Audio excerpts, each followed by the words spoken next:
Act 2 of Troilus and Cressida. Scene 1. A part of the Grecian camp. Enter Ajax and Thersites. Thersites! Agamemnon, how if ye had boils, full all over generally, Thersites! and those boils did run, say so. Did not the general run then? Were that not a bocce core? Dog! Then would come some matter from him. I see none now. Thou bitch wolf's son, canst thou not hear? Beating him. Feel then. The plague of Greece upon thee, thou mongrel beef-witted lord. Speak then, thou Vinutes leaven, speak. I will beat thee into handsomeness. I shall sooner rail thee into wit and holiness, but I think thy horse will sooner con an oration than thou learn a prayer without book. Thou canst strike, canst thou? A red murrain are thy jay's tricks. Toadstool, learn me the proclamation. Dost thou think I have no sense, thou strikest me thus? The proclamation. Thou art proclaimed a fool, I think. Do not, Porpentine, do not, my fingers itch. I would thou didst itch from head to foot, and I had the scratchy of thee. I would make thee the loathsomest scab in Greece. When thou art forth in these incursions, thou strikest as slow as another. I say the proclamation. Thou grumblest and railest every hour on Achilles, and thou art as full as envy at his greatness as Cerberus is at Proserpine's beauty. Ay, that thou barkest at him. Mistress Thersites. Thou shouldst strike him. Cob loaf. He would pun thee into shivers with his fist, as a sailor breaks a biscuit. Beating him. You whoreson cur. Do. Thou stool for a witch. Ay, do, thou sodden-witted lord. Thou hast no more brain than I have in mine elbows. An Athenago may tutor thee, thou scurvy valiant ass. Thou art here but to thrash Trojans, and thou art bought and sold among those of any wit, like a barbarian slave. If thou used to beat me, I will begin at thy heel, and tell what thou art by inches, thou thing of no bowels, thou. You dog. You scurvy lord. Beating him. You cur. Mars, his idiot. Do, rudeness. Do, camel. Do. Enter Achilles and Patroclus. Why how now, Ajax? Wherefore do ye thus? How now, Thersites? What's the matter, man? You see him there, do you? Aye, what's the matter? Nay, look upon him. So I do. What's the matter? Nay, but regard him well. Well? Why, I do so. But yet you look not well upon him, for whosoever you take him to be, he is Ajax. I know that, fool. Ay, but that fool knows not himself. Therefore I beat thee. Lo. What modicums of wit he utters. His evasions have ears thus long. I have bobbed his brain more than he has beat my bones. I will buy 9 sparrows for a penny, and his pia mater is not worth the 9th part of a sparrow. This lord Achilles, Ajax, who wears his wit in his belly and his guts in his head, I'll tell you what I say of him. What? I say this Ajax Ajax offers to beat him. Nay, good Ajax. has not so much wit Nay, I must hold you. as will stop the eye of Helen's needle, for whom he comes to fight. Peace, fool. I would have peace and quietness, but the fool will not. He there, that he. Look you there. Oh, thou damned cur, I shall— Will you set your wit to a fool's? No, I warrant you, for a fool's will shame it. Good words, Thersites. What's the quarrel? I bade the vile owl go learn me the tenor of the proclamation, and he rails upon me. I serve thee not. Well, go to, go to. I serve here voluntarily. Your last service was sufferance, 'twas not voluntary. No man is beaten voluntary. Ajax was here the voluntary, and you as under an impress. E'en so, a great deal of your wit too lies in your sinews, or else there be liars. Hector have a great catch if he knock out either of your brains. I were as good crack a fusty nut with no kernel. What, with me too, Thersites? There's Ulysses and old Nestor, whose wit was mouldy ere your grandsires had nails on their toes, yoke you like draft oxen, and make you plough up the wars. What? What? Yes, good Zeus. 2, Achilles. 2, Ajax. 2. I shall cut out your tongue. 'Tis no matter. I shall speak as much as thou afterwards. No more words, Thersites. Peace. I will hold my peace when Achilles' bratch bids me, shall I? There's for you, Patroclus. I will see you hanged like clock poles ere I come any more to your tents. I will keep where there is wit stirring, and leave the faction of fools. Exit. A good riddance. Marry, this, sir, is proclaimed through all our host, that Hector by the 5th hour of the sun will with a trumpet twixt our tents and Troy tomorrow morning call some knight to arms that hath a stomach, and such a one that dare maintain I know not what. 'Tis trash. Farewell. Farewell. Who shall answer him? I know not. 'Tis put to lottery. Otherwise he knew this man. Oh, meaning you. I will go learn more of it. Exeunt. Scene 2. Troy. A room in Priam's palace. Enter Priam, Hector, Troilus, Paris, and Helenus. After so many hours, lives, speeches spent, thus once again says Nestor from the Greeks, deliver Helen, and all damage else, as honor, loss of time, travail, expense, wounds, friends, and what else dear that is consumed in hot digestion of this cormorant war, shall be struck off. Hector, what say you to it? Though no man lesser fears the Greeks than I, as far as toucheth my particular, yet, dread Priam, there is no lady of more softer bowels, more spongy to suck in the sense of fear, more ready to cry out, who knows what follows, than Hector is. The wound of peace is surety, surety secure. But modest doubt is called the beacon of the wise, the tent that searches to the bottom of the worst. Let Helen go. Since the first sword was drawn about this question, every tithe soul mongst many thousand dimes hath been as dear as Helen, I mean of ours. If we have lost so many tenths of ours to guard a thing not ours, nor worth to us, had it our name, the value of 1/10, what merits in that reason which denies the yielding of her up? Fie, fie, my brother! Weigh you the worth and honour of a king so great as our dread father in a scale of common ounces? Will you with counters sum the past proportion of his infinite, and buckle in a waist most fathomless, with spans and inches so diminutive as fears and reasons? Fie, for godly shame! No marvel, though you bite so sharp at reasons, you are so empty of them.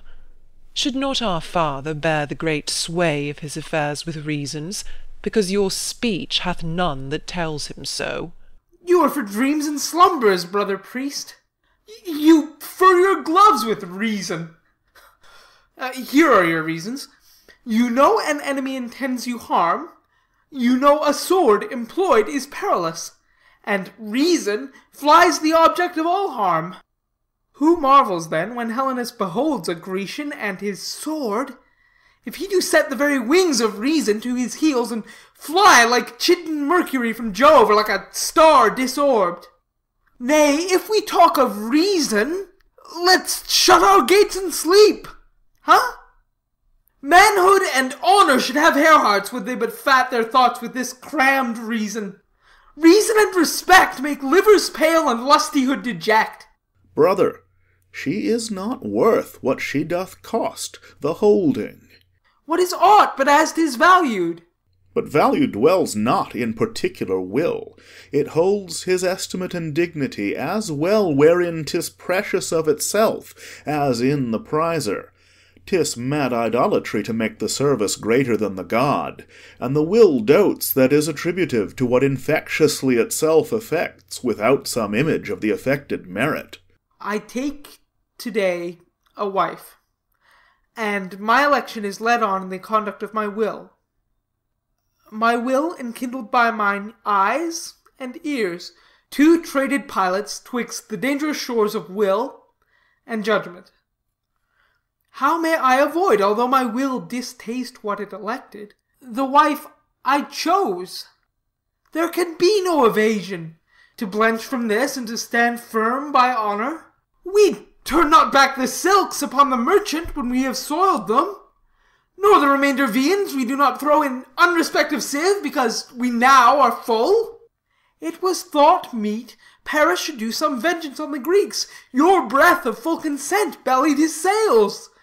The seas and winds, old wranglers, took a truce and did him service. He touched the ports desired, and for an old aunt whom the Greeks held captive, he brought a Grecian queen, whose youth and freshness wrinkles Apollo's and makes stale the morning.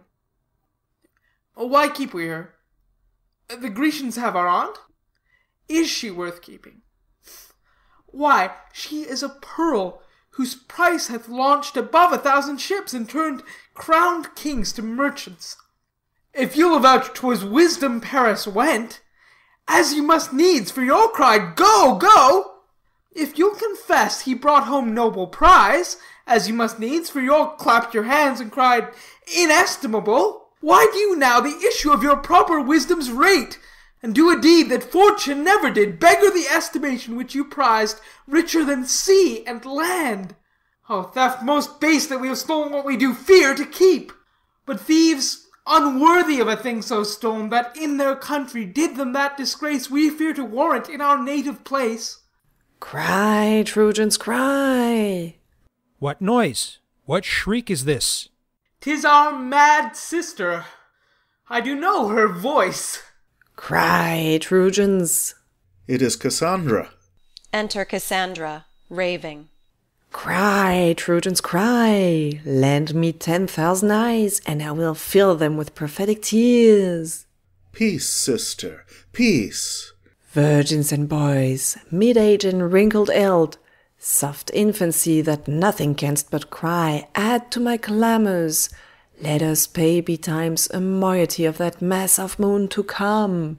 Cry, Trojans, cry!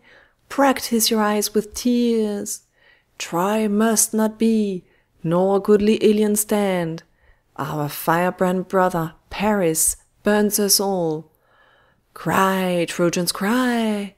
A Helen and a woo. Cry, cry! Troy burns, or else let Helen go. Exit. Now, youthful Troilus, do not these high strains of divination in our sister work some touches of remorse?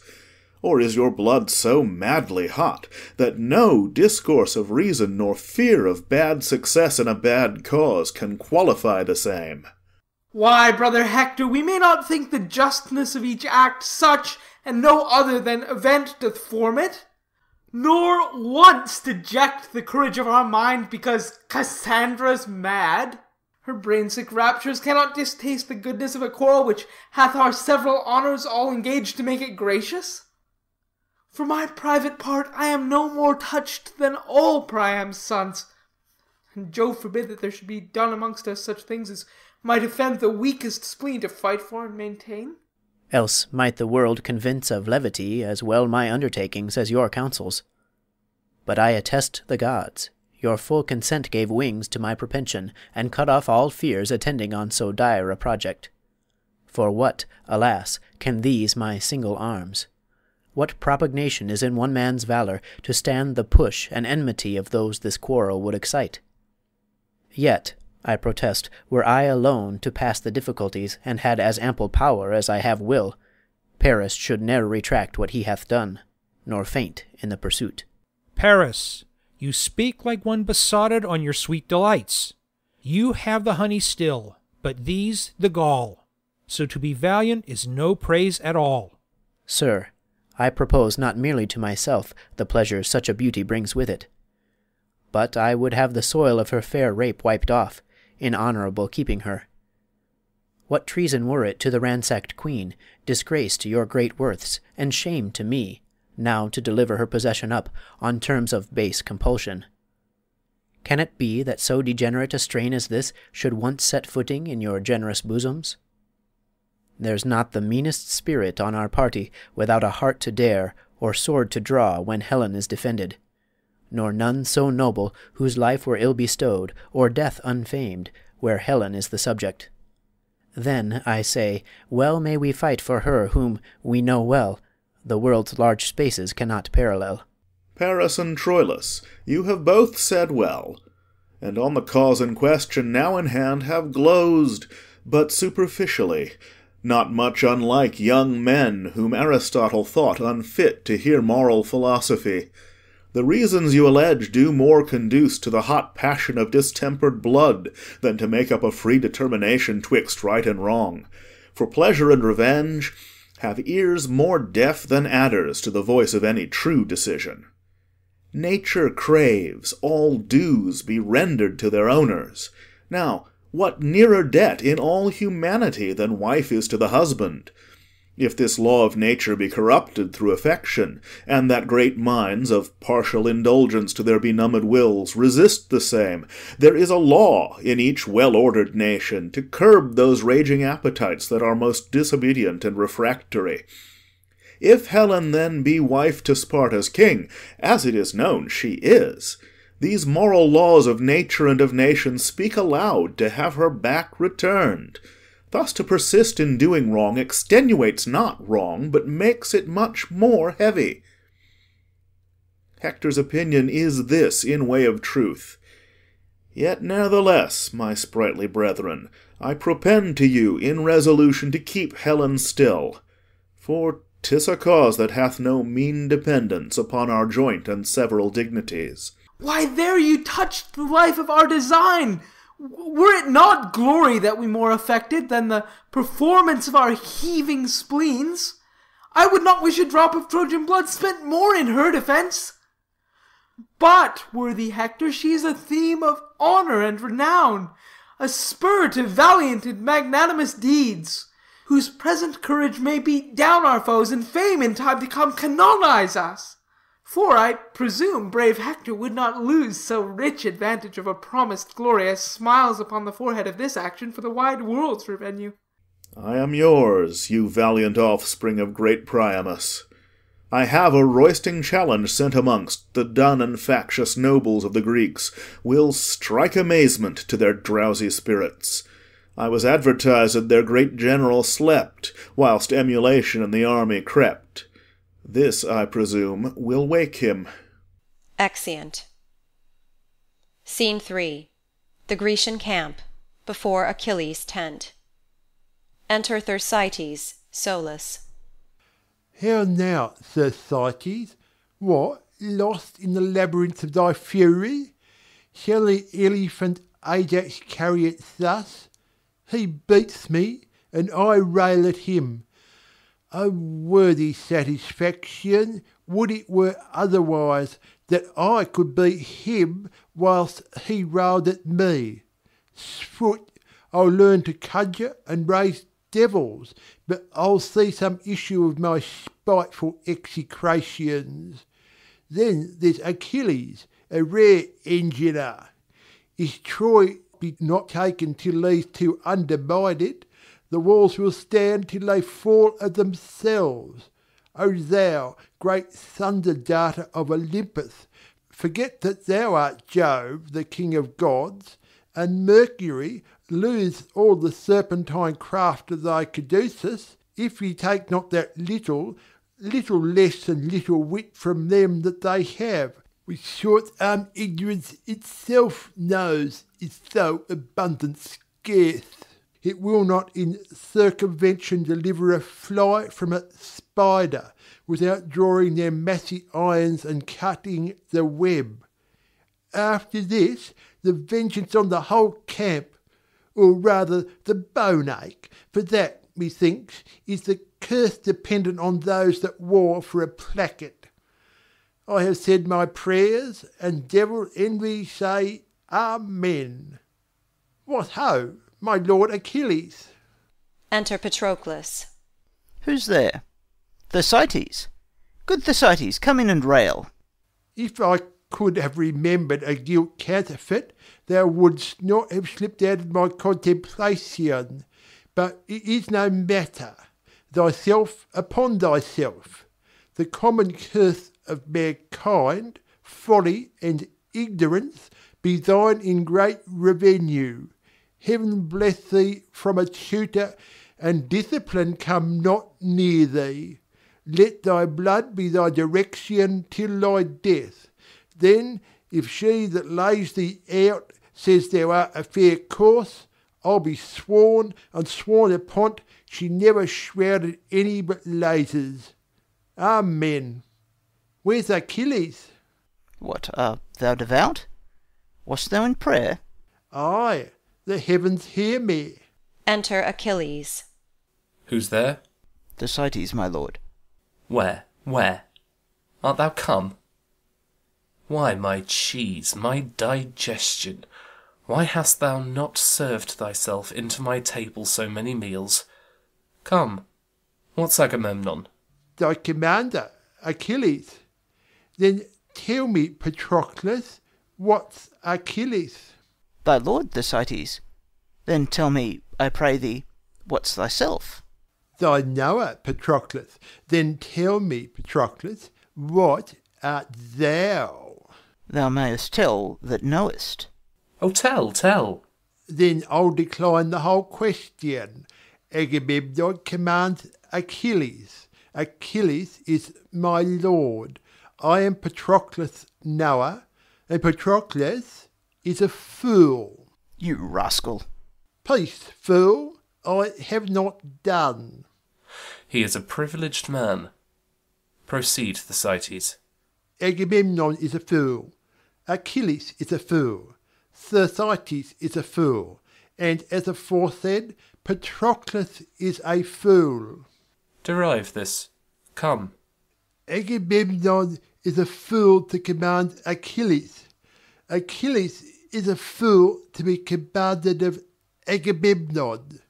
Thersites is a fool to serve such a fool, and Patroclus is a fool positive. Why am I a fool? Make that demand of the prover. It suffices me that thou art. Look you, who comes here? Patroclus, I'll speak with nobody. Come in with me, Thersites. Exit.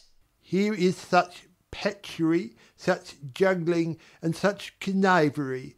All the argument is a cuckold and a whore. A good quarrel to draw emulous factions and bleed to death upon. Now the dry serpico on the subject, and war and lechery confound all. Exit. Enter Agamemnon, Ulysses, Nestor, Diomedes, and Ajax. Where is Achilles? Within his tent, but ill-disposed, my lord. Let it be known to him that we are here. He sent our messengers, and we lay by our appertainments, visiting of him.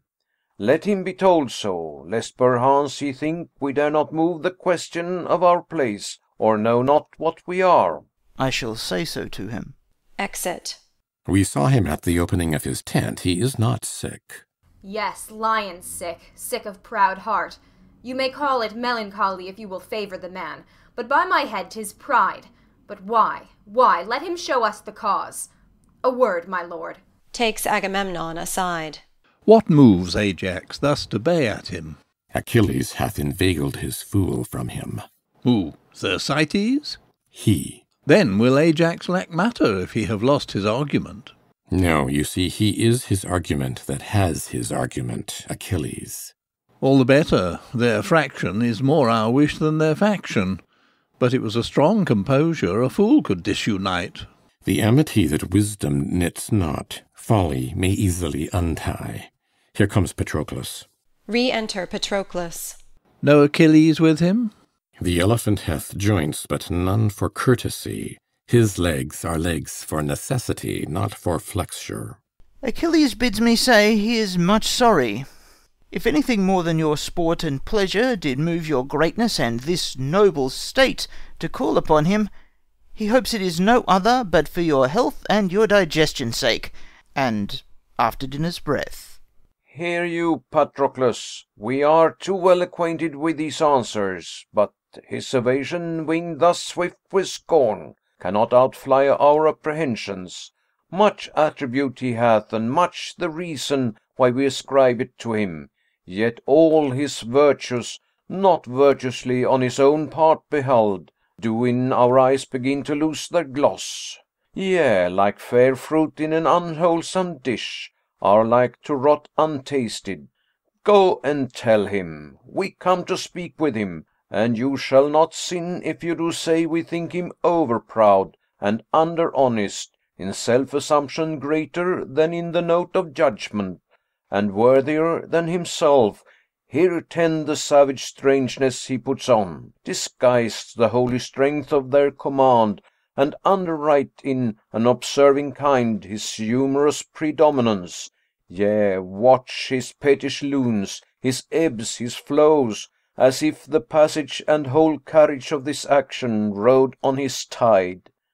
Go tell him this, and add, that if he overhold his prize so much, we'll none of him, but let him like an engine not portable lie under this report. Bring action hither, this cannot go to war. A stirring dwarf we do allowance give before a sleeping giant. Tell him so. I shall, and bring his answer presently. Exit. In second voice, we'll not be satisfied. We come to speak with him. Ulysses, enter you. Exit Ulysses. What is he more than another? No more than what he thinks he is. Is he so much? Do you not think he thinks himself a better man than I am? No question. Will you subscribe his thought and say he is? No, noble Ajax, you are as strong, as valiant, as wise, no less noble, much more gentle, and altogether more tractable. Why should a man be proud? How doth pride grow? I know not what pride is. Your mind is the clearer, Ajax, and your virtues the fairer. He that is proud eats up himself. Pride is his own glass, his own trumpet, his own chronicle, and whatever praises itself but in the deed, devours the deed in the praise. I do hate a proud man, as I hate the engendering of toads. Aside. Yet he loves himself. It's not strange. Re-enter Ulysses. Achilles will not to the field tomorrow. What's his excuse? He doth rely on none, but carries on the stream of his dispose without observance or respect of any, in will peculiar and in self-admission. Why will he not upon our fair request untent his person and share the air with us? Things small as nothing, for request's sake only, he makes important. Possessed he is with greatness, and speaks not to himself, but with a pride that quarrels at self-breath. Imagined worth holds in his blood such swoln and hot discourse, that twixt his mental and his active parts, kingdomed Achilles in commotion rages and batters down himself. What should I say? He is so plaguy proud that the death tokens of it cry no recovery. Let Ajax go to him. Dear lord, go you and greet him in his tent. 'Tis said he holds you well, and will be led at your request a little from himself. O Agamemnon, let it not be so. We'll consecrate the steps that Ajax makes when they go from Achilles. Shall the proud lord that bastes his arrogance with his own seam, and never suffers matter of the world enter his thoughts, save such as do revolve and ruminate himself, shall he be worshipped of that we hold an idol more than he? No, this thrice worthy and right valiant lord must not so stale his palm, nobly acquired, nor by my will subjugate his merit, as amply titled as Achilles is, by going to Achilles. That were to enlard his fat already pride, and add more coals to cancer when he burns with entertaining great Hyperion. This lord go to him? Jupiter forbid, and say in thunder, Achilles go to him. Aside to Diomedes. Oh, this is well. He rubs the vein of him. And how his silence drinks up this applause. If I go to him with my armed fist, I'll pash him o'er the face. Oh no, you shall not go. And to be proud with me, I'll feeze his pride. Let me go to him. Not for the worth that hangs upon our quarrel. A paltry, insolent fellow. How he describes himself. Can he not be sociable? The raven chides blackness. I'll let his humours blood. He will be the physician that should be the patient. And all men were my mind. Wit would be out of fashion. I should not bear it so. I should eat swords first. Shall pride carry it? And 'twould. You'd carry half. A would have 10 shares. I will knead him. I'll make him supple.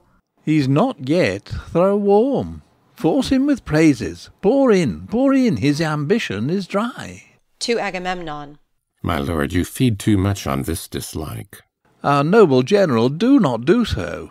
You must prepare to fight without Achilles. Why, 'tis this naming of him does him harm.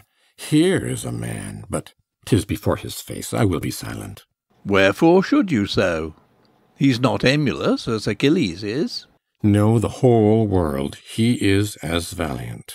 A horse and dog that shall pelter thus with us. Would he were a Trojan. What a vice were it in Ajax now? If he were proud. Or covetous of praise. Ay, or surly born.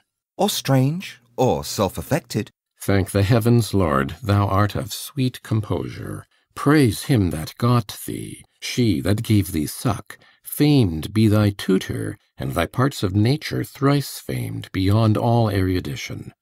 But he that disciplined thy arms to fight, let Mars divide eternity in twain, and give him half. And for thy vigour, bull-bearing Milo his addition yield to sinewy Ajax.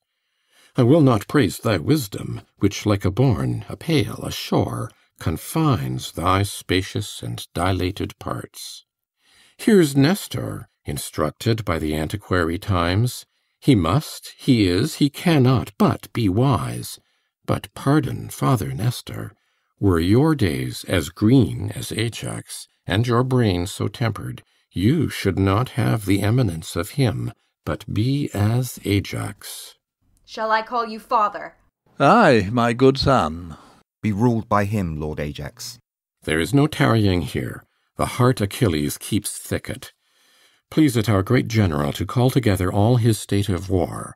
Fresh kings are come to Troy. Tomorrow we must with all our main of power stand fast.